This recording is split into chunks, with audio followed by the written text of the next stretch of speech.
Let's give an energetic and warm welcome to the one and only Neha Agrawal.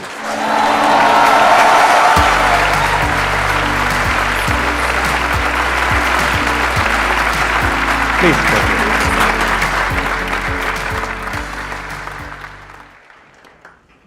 ये India की one of the top content creators है as far as teaching mathematics is concern. और मैंने इनका देखा, सिर्फ आप पढ़ाती नहीं है, साथ साथ में अपनी कुछ आप एंटरटेनिंग वीडियोस भी बनाती हैं, व्लॉग्स भी बनाती हैं। सर देखो, मैं ऑनेस्टली बताती हूँ, मैंने 2009 में, वैसे तो 12th के बाद जब मैं ग्रेजुएशन पोस्ट ग्रेजुएशन कर रही थी, मैंने साथ साथ घर पे पढ़ाना स्टार्ट कर दिया था। लेकिन 2009 में मैंने फॉर्मली स्कूल ज्वाइन किया पढ़ाने के लिए। 11th 12th को मैथ्स पढ़ाती थी एंड तब आप ये सोचो, सेकेंड ईयर में मुझे हेड ऑफ डिपार्टमेंट बना दिया गया। तो वहाँ पर ये था कि मेरी टीम में लगभग 10-11 टीचर्स थे जो मुझे रिपोर्ट कर रहे थे एंड उनमें से कईयों का एक्सपीरियंस मेरी उम्र से उस वक्त ज़्यादा था। एंड उस वक्त आप समझ सकते हो, इस तरह का एक माहौल रहता था कि यार ये आई है, ये क्या हमें बताने की कोशिश कर रही है। एंड हालात इवेंचुअली ऐसे हो गए, ऊपर से शुरू से क्या था कि मैं बहुत वर्क ओरिएंटेड टाइप इंसान रहती हूँ। तो ऐसे में क्या हुआ, मुझसे ये नहीं होता अरे मैम वाह क्या साड़ी है आपकी, आज तो बहुत ही स्लिम ट्रिम लग रहे हो, बहुत ऑसम लग रहे हो। मुझसे वो कभी हुआ ही नहीं, ना आज हुआ ना आज कभी होता है। तो इवेंचुअली हालत ये हो गई कि I was told to resign from my first job, क्योंकि इतनी पॉलिटिक्स क्रिएट कर दी गई। एंड उस दिन मुझे एक बात बोली गई कि तेरा कुछ नहीं होगा, तू सिर्फ घर पे बैठेगी। That was in which year? That was I think 2009 में स्टार्ट किया, 2010 या 11 की बात है ये। लेकिन मुझे लगा यार, आज मैं सोचती हूँ कुछ हुआ या नहीं हुआ, मैं यहाँ पर इतने बड़े प्लेटफॉर्म पे सर के साथ बैठी हूँ, तो कुछ तो लाइफ में ठीक किया ही होगा। This is what I feel.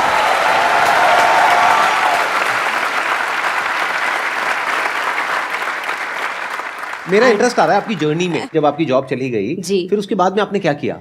तो सर एक्चुअली क्या है ना कि दिमाग में ये चीज़ तो काफ़ी टाइम से चल रही थी। उस दिन मुझे लगा यार कुछ तो करना है, क्योंकि मैं हमेशा से बिलीव करती हूँ कि यार बोलो मत, अपने काम को जवाब देने दो। उस दिन मैं ना सीधा घर नहीं गई, उस दिन मैं सीधा गई बेरसराय की मार्केट। अब अगर नहीं पता हो तो दिल्ली में एक ऐसी मार्केट है जहाँ पर ना आपको बड़े बड़े कोचिंग इंस्टीट्यूट्स के मटेरियल, किसी भी आप एग्ज़ाम के लिए प्रिपेयर कर रहे हैं, सेकंड हैंड थर्ड हैंड औने पौने दामों पे सब मिल जाता है। तो वहाँ मैं सीधा गई, मैंने काफ़ी सारे कोचिंग इंस्टीट्यूट्स का जेई का मटेरियल ख़रीदा। तो मैं ऑलरेडी 11th 12th को तो पढ़ा रही थी, मैंने जेई का मटेरियल लिया एंड खुद को अगले 2-3 साल में जितने कोचिंग मटेरियल मेरे पास हो सकते थे सबसे खुद को प्रिपेयर किया। अब पहले से ही मैं बच्चों को तो पढ़ा ही रही थी, लकीली कुछ ऐसे ब्रिलियंट स्टूडेंट्स थे, आई थिंक उनमें से 2-3 ऐसे थे वो जेई के लिए भी प्रिपेयर कर रहे थे। तो मैंने बोला ठीक है, उनके साथ मैं भी लग गई। जब रिज़ल्ट आया, they got excellent results, excellent ranks and वहाँ से मुझे कॉन्फिडेंस आ गया कि अब मुड़ के नहीं देखना। उसके बाद बस मैंने डिसाइड किया अब आगे ही आगे बढ़ना है एंड इसको और एक्सप्लोर करना है। क्लैरिटी आ गई है एंड आज मैं सोचती हूँ अगर मेरे साथ वो चीज़ ना हुई होती, मुझे एक तरीके से वो लात ना पड़ी होती, तो सोच तो बहुत टाइम से रही थी, उस मार्केट से बहुत बार निकलती थी सामने से, लेकिन शायद एक करने की हिम्मत मुझे उस दिन मिली। सो आई गेस उसके बाद तो फिर there was no looking back. फिर उसके बाद में यूट्यूब की जर्नी कब शुरू हुई आपकी और कैसे हुई? एज अ टीचर मेरी शुरू से ये पॉलिसी रही है कि कोई भी बच्चा अगर मेरे से डाउट पूछने आया है तो मैं उसको ना नहीं बोलूँगी, क्योंकि ये चीज़ मैंने फील करी है। जब एक ब्रिलियंट बच्चा होता है उसमें हिम्मत होती है, वो पूछ लेता है, लेकिन एक जो एवरेज बच्चा होगा उसके अंदर हमेशा एक हेजिटेशन होती है कि यार मैं पूछूंगा लोग हंसेंगे तो नहीं, बोलेंगे क्या बेवकूफ़ है, ये भी नहीं आता। तो जब ऐसा बच्चा एक टीचर के पास इतनी हिम्मत बना के आ रहा है, I can't say no to that child. तो होता था कि ठीक है 2-4 बच्चों को हर रोज़ डाउट ले लिए ऐसे ऐसे, धीरे धीरे करके क्या हुआ कि और सेक्शन के बच्चे भी आने लगे कि हाँ भाई ये तो आराम से बता देती है। वो एग्ज़ाम के टाइम, अब वैसे भी हमारी इंडिया में आदत है हम एग्ज़ाम से 2 दिन पहले तो सबसे ज़्यादा पढ़ते हैं, राइट।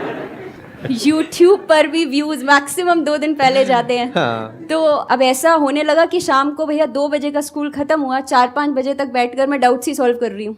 देन आई थॉट कि this is not the most efficient way, क्योंकि मैं बच्चों को मतलब किसी को मैं सुबह वही चीज़ बता रही हूँ, किसी को कल वही चीज़ बता रही हूँ, तो क्यों ना अपने वीडियोज़ को रिकॉर्ड करके मैं यूट्यूब जैसे प्लेटफॉर्म पे डालूँ जहाँ पे कोई भी बच्चा कभी भी पढ़ना चाहता है।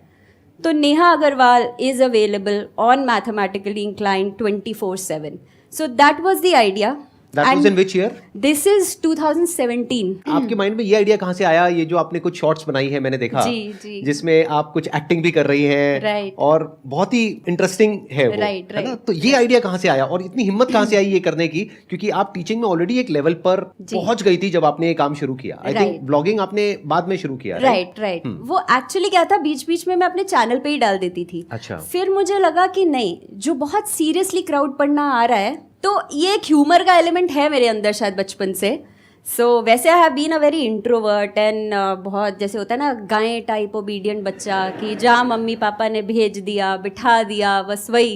लेकिन आई थिंक आपके मदर फादर भी है ना यहाँ पर अभी? जी. आपको कैसा लग रहा है यहाँ पर आकर के? ठीक लग रहा है? अच्छा लग रहा है? बहुत प्राउड फील हो रहा है नेहा के लिए भी, और आपके यहाँ चैनल पे आने के लिए भी हमें बहुत ही अच्छा लग रहा है. इसमें एक बात ऐड करना चाहूंगी. उन्होंने कह तो दिया प्राउड फील हो रहा है, लेकिन दोनों have been in government jobs, तो उनका अगला सवाल यही होता, हाँ बस सरकारी नौकरी मिल जाती बच्चे को तो और अच्छा लगता. अच्छा, अभी भी हल्का सा वो है, राइट? अब तो नहीं होगा, अब तो इतना कमा रहे हो आप, इतना कुछ कर रहे हो, आप आइडिया नहीं लगा सकते कितना कमा रही हो. बताएंगी भी नहीं मेरे ख्याल. बताना चाहेंगे आप?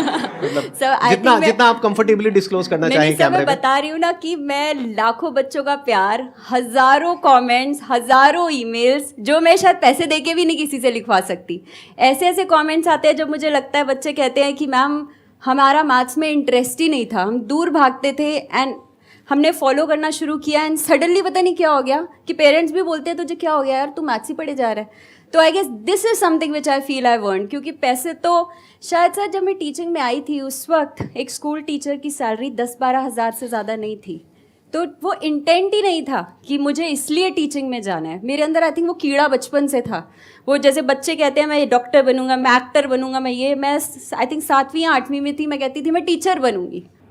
अब वो ह्यूमर की अगर बात हम करें तो बेसिकली नहीं, ह्यूमर से पहले मैंने जो आपसे सवाल पूछा था उसका आपने जवाब नहीं दिया. सबका इंटरेस्ट उसी में आ रहा है कि आप कमाते कितना है. मैं ठीक कह रहा हूँ, गलत कह रहा हूँ? यस और नो? जितना आप कंफर्टेबली बताना चाहें, नहीं तो ऐसी ब्रॉड सा कोई एक नंबर देके छोड़ दीजिए ताकि इनकी आंखें थोड़ी फट जाए. हाँ.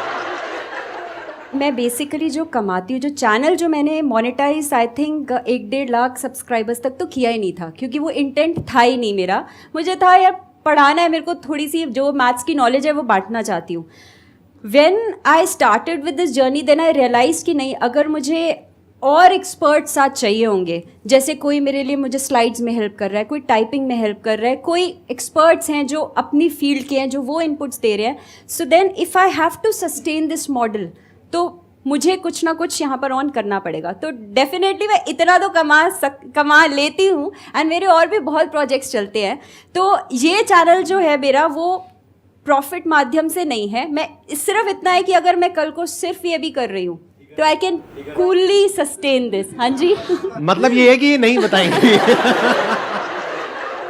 चलो अब आगे बढ़ते हैं. हाँ, आप बात कर रहे थे ह्यूमर की, कि ह्यूमर वाला पॉइंट कहाँ से आया? तो इनफैक्ट मुझे लगता है कि जब हम एक मैथ टीचर के बारे में सोचते हैं, आप खुद बताओ आपकी क्या इमेज आती है दिमाग में? मतलब ऐसी तो बिल्कुल नहीं आती है. मैं बताती हूँ. मुझे भी याद है, अपने जो मेरे मैथ सर थे, मुझे भी याद आती है वो इमेज. आपकी इमेज से बहुत अलग है. बहुत मार खाई है मैंने, मतलब कितनी पिटाई हुई है मेरी वो मैं ही जानता हूँ. मैं खुद बताती हूँ. इमेज ऐसी आती है, एक स्ट्रिक्ट सी, खड़ूस सी टीचर, ठीक है, मतलब जिसको और कुछ लेना देना नहीं है. एक होगी बहुत ही ब्रिलियंट सी, जिसका IQ हाई होगा, वो आके क्लास में अपने जो 10-15-20 साल का एक्सपीरियंस है, वो आके बच्चे को बोलेगी देखो ये तो ऐसे हो गया, इसमें ये फॉर्मूला लगा और हो गया ये. ठीक है, जो ब्रिलियंट बच्चा है वो किसी भी टीचर से पढ़ लेता है. लेकिन एक जो एवरेज बच्चा है, उसकी क्लास में अगर ऐसी टीचर की क्लास में वो 2 घंटे भी बैठ जाता है, उसका सब्जेक्ट पर से विश्वास उठ जाता है. उसे लगता है ये हो क्या रहा है, राइट? तो उसको मतलब कितने रिलेट कर पा रहे हैं इस बात से? ऑलमोस्ट सब कर पा रहे हैं. हाँ सर, इनफैक्ट मैं भी कर पा रही हूँ, मैं आपको बताती हूँ. अच्छा, आपके साथ भी कुछ ऐसा ही हुआ था? बिल्कुल. तभी लगता है आपके अंदर ये जज्बा पैदा हुआ होगा कि डर था सर, हाँ, जो इस तरह से बाहर आया कि जो मेरे साथ हुआ मैं किसी और के साथ नहीं होने दूंगी. मैं ये प्रण देती हूँ. राइट. तो बेसिकली मतलब इस तरह की इमेज हमेशा रहती है, और ऐसा फील होता है जब वो बच्चा गया है कि जैसे यार मैं किसी ट्रेनिंग स्कूल में बाइक सीखने गया था और यहाँ टीचर मुझे मौत के कुएं में घूम के दिखा रही है और बोल रही है देख कितना आसान है, क्योंकि वो तो पिछले 15 साल से यही काम कर रही है। अब मेरे को लगता है यार मैं तो रहने दे यार, ये मेरा सब्जेक्ट बस का ही नहीं है। राइट। सो यहाँ से वो बच्चा डिस्कनेक्ट सिर्फ टीचर से नहीं होता, वो सब्जेक्ट से ही हो जाता है। उसको लगता है ये मेरे से नहीं होगा एंड वो वहाँ से भागने लगता है। अब वहाँ पे मुझे लगता है कि मेरे जैसी टीचर जो एक बहुत एवरेज टीचर है, जो उतनी ब्रिलियंट नहीं है, जो खुद उन बच्चों में से ही आई है, क्योंकि मेरी खुद ये हालत होती थी, मम्मी पापा यहाँ बैठे हैं जिसको मैथ्स को देख के रोना आता था, जो बोलता था यार मेरे मैथ्स बस की है ही नहीं। मतलब 11th में जब मैंने एंटर किया था, मैंने मैथ्स ड्रॉप कर दिया था। मैंने कहा था मेरे बस का नहीं है, मुझे नहीं पढ़ना। वो आई थिंक पापा के कहने पर कि ले लो, ट्राई करके देख लो, उनकी हमेशा से आदत रही है फोर्स नहीं करना, लेकिन पीछे से हल्का से कह देना कि चलो ट्राई करके देख लो बेटा, शायद अच्छा लगे।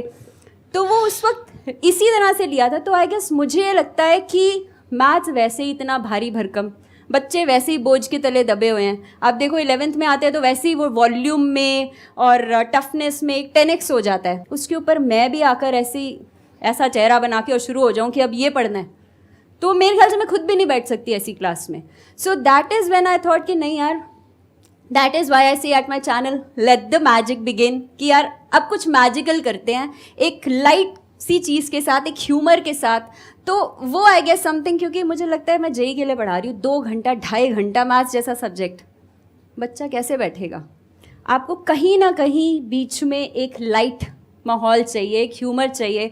सर आपके सेशंस जितने देखे हैं, I guess humour is one thing which I have learned so much from you also, कि उसके बिना I think everything is very dry, boring हो जाता है, बहुत बोरिंग हो जाता है। तो आपकी जो क्लासेस होती हैं, जैसे 2 घंटे की 3 घंटे की जो भी ऑनलाइन क्लासेस होती हैं, उसमें भी आप ह्यूमर को बीच बीच में इनकॉर्पोरेट करते हो? बिल्कुल सर, मैं क्वेश्चन के बीच में भी जोक डाल देती हूँ। जैसे क्या होता है कि कुछ टफ सा कुछ स्टेप किया तो मैं बोलती हूँ हाँ तुम पूछ रहे होगे, नहीं हाँ मैम सपना आएगा मेरे को, ये क्या हुआ कैसे ये कि, और फिर मैं बोलती हूँ नहीं बेटा पहली बार तो सपना आएगा नहीं, सपना आएगी। अब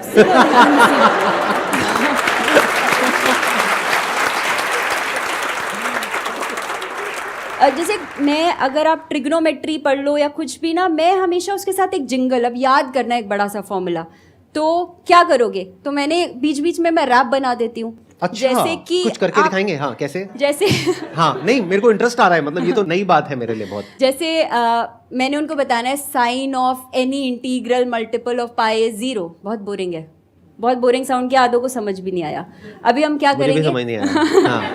हाँ तो अब कैसे करेंगे? कैसे अगर मुझे याद करना है, मैं आपका स्टूडेंट हूँ, राइट, मुझे याद तो करना है। अगर वैसे नॉर्मली मैं बोलती हूँ sine of n pi is 0, जहाँ n इज एन इंटीजर, उसकी जगह मैं क्या बोलूंगी? साइन ऑफ इसका पाए, उसका पाए, तेरा पाए, मेरा पाए, सबका पाए 0 होता है। So that is what I make them repeat. बहुत डिफरेंट अप्रोच है ये, आई एम श्योर। मतलब बहुत कम लोग ऐसा कर रहे होंगे, या शायद आप ही कर रहे होंगे, आई एम नॉट श्योर। मुझे नहीं पता, एंड दिस इज समथिंग वो शायद कुछ अंदर से किसी को याद हो गया अभी जो इन्होंने बोला? कोई करके दिखा सकता है? साइन ऑफ उसका पाए, तेरा पाए, मेरा पाए 0 होता है।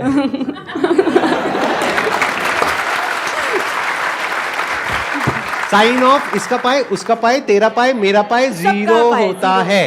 That's it. अच्छा, मतलब सबका पाए 0 ही होता है? क्योंकि इज इट अ फैक्ट या फिर ये? नहीं सर सच में, और बस इंटीजर होना चाहिए। फिर मैं बोल देती हूँ बस इंटीग्रल मल्टीपल होना चाहिए। अच्छा, अगर इंटीजर होता है जी, तो साइन ऑफ पाए कुछ भी हो, कैसा भी हो, 4 पाए, 5 पाए, माइनस पाए, कुछ भी 0 ही होता है। ये पाए वो पाए 0 होता है। मेरे को आज तो मैंने एक चीज तो सीखी है।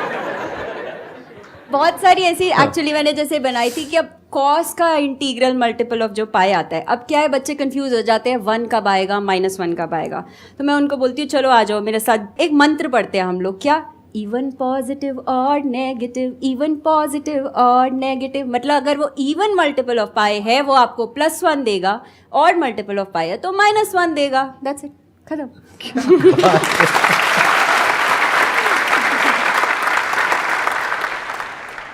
सर मैं सीए स्टूडेंट हूँ, एंड मेरा सर आप दोनों से ही क्वेश्चन है। जैसे नॉर्मली सेल्फ डाउट जो होता है स्टूडेंट में, सबसे बड़ी चीज़ जो होती है सेल्फ डाउट होता है, और एक ये ऐसी चीज़ है कि अगर आप एक दीमक की तरह जिसको अंदर से खोखला करता जाएगा, तो ये सेल्फ डाउट कैसे इस चीज़ को ओवरकम करें हम लोग? आजकल एक्चुअली क्या होता है ना कि हमारा थोड़ा सा इस तरह का माहौल है कि अब आप टीवी पे चाहे एड्स देख लो कि भैया ग्लो मिलेगा इंस्टेंटली, हाइट बड़ी कर लो इंस्टेंटली इसे पी के, राइट? तो कुछ भी हमको इमीडिएटली नहीं मिलता। जैसे अब आप जब सेल्फ डाउट की बात कर रहे हो, आप जब तक कोई चीज़ ट्राई नहीं करोगे, उसमें फेल नहीं होगे, आप एक्चुअली फेल नहीं होते, सिर्फ वो एक इवेंट फेल होता है। आप सिर्फ तब हारते हो जब आप सोच लेते हो कि यार ये मेरे बस का नहीं है। आप हारते हो, आप गिरते हो, आप उठते हो, एंड तब धीरे धीरे करके आप आगे बढ़ते हो।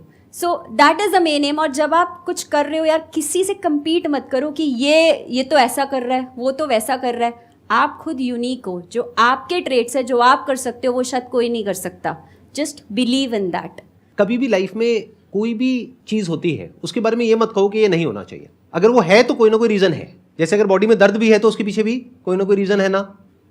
तो ये नहीं बोलना कि वो दर्द नहीं होना चाहिए, ये नहीं बोलना कि सेल्फ डाउट नहीं होना चाहिए। फॉर एग्जाम्पल, आपको गाड़ी चलानी नहीं आती, अब आप में सेल्फ डाउट आ रहा है कि कहीं एक्सीडेंट ना हो जाए। क्या ये अच्छा है, बुरा है आपके लिए?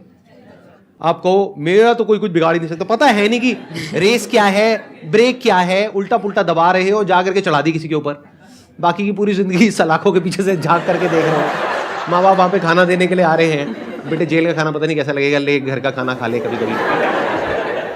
सो समझने वाली बात क्या है यहाँ पे कि सेल्फ डाउट बुरा नहीं है। If it is coming out of lack of knowledge, lack of experience, lack of understanding, तो आपको काम किस पे करना है? सेल्फ डाउट पे काम नहीं करना है। It's an effect, not a cause. Cause को समझो। कॉज क्या है? कॉज है कि आपकी नॉलेज, आपका एक्सपीरियंस, आपकी स्किल जैसे जैसे इंप्रूव होती जाएगी, सेल्फ डाउट अपने आप ही खत्म होता चला जाएगा। I hope you got the answer.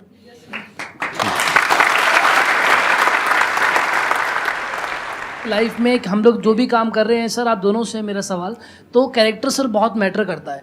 तो अगर आप दोनों से मैं पूछना चाहूँ कि एक शब्द में आपके कैरेक्टर में ऐसी कौन सी चीज़ है सर जिसने आपकी कामयाबी के लिए सबसे ज़्यादा रोल प्ले किया है सर, अगर मैं आप दोनों से जानना चाहूँ तो?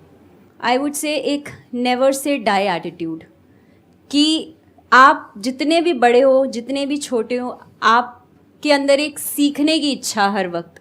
क्योंकि आप एक स्पेसिफिक जगह पे पहुंच जाते हो, फिर आपको लगता है बस ठीक है यार, जो मैं बोल रही हूँ वो परम सत्य है, मुझे आगे कुछ करने की ज़रूरत ही नहीं है।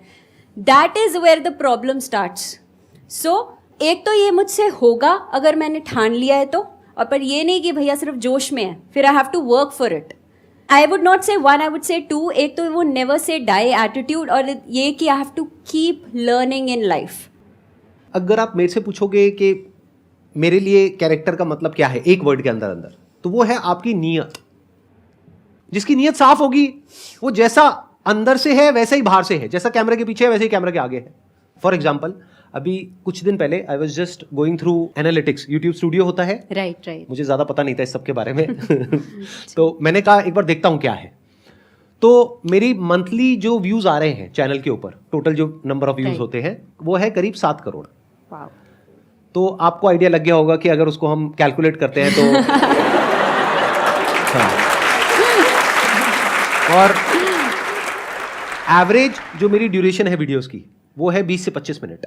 My God. तो उसमें मल्टीपल ऐड चल सकती हैं। बिल्कुल। तो देख करके मेरे अंदर लालच आया।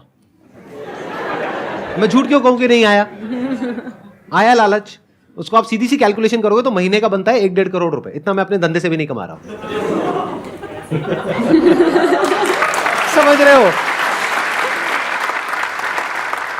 मुझे क्या करना है, वो जो मोनेटाइजेशन मैंने पीछे से ऑफ कर रखी है उसको जा करके ऑन करना है, पैसा आना शुरू बैंक में। अभी आप सर इंटेंशन की बात कर रहे थे काफ़ी टाइम से, तो मैं वही जानना चाह रहा था कि आपका सर एग्जैक्टली एक्चुअली में आपका इंटेंशन क्या है सर इस सब के पीछे? मेरी नीयत क्या है कि मेरे पास में 2 ऑप्शन है आज। एक ये कि मैं एक इंसान के फायदे के बारे में सोचूं। वो एक इंसान कौन है? मैं हूं। तो मेरा फायदा किस में है? उस बटन को ऑन करने में, जो 1 घंटे का काम है। 500 वीडियोस पे ऑन हो जाएगा, खट खट खट खट खट खट, और नोटों की बारिश शुरू। इसमें किसका फायदा हुआ? एक का। अगर मैं ऐड ऑन नहीं करता हूं तो उसमें कितनों का फायदा हुआ? 7 करोड़ व्यूज हो रहे हैं। हर वीडियो पे अगर मल्टीपल टाइम्स ऐड चलती और 1 मिनट भी वेस्ट होता एक वीडियो में, क्योंकि ऑन एन एवरेज मेरी ड्यूरेशन क्या है एक वीडियो की? 20 से 25 मिनट। तो मान लेते हैं उसमें 1 मिनट ऐड में चला जाता है, तो क्या 7 करोड़ मिनट का टाइम खराब नहीं हो गया? और लोगों का time is equal to money. सोचो मैं क्या कह रहा हूं, अगर समझ पा रहे हो तो इसको बोलते हैं नियत, कि आपको ये देखना है कि एक का फायदा है या सबका फायदा है।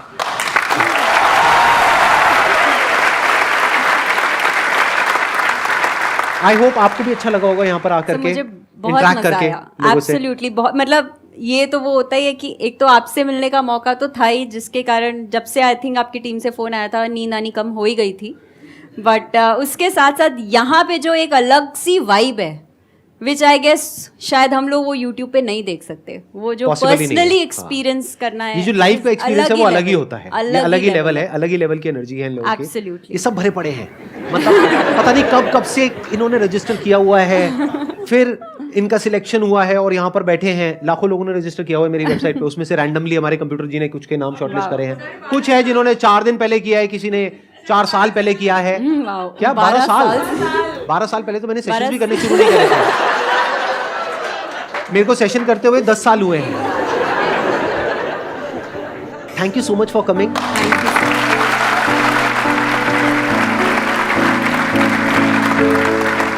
Thank you.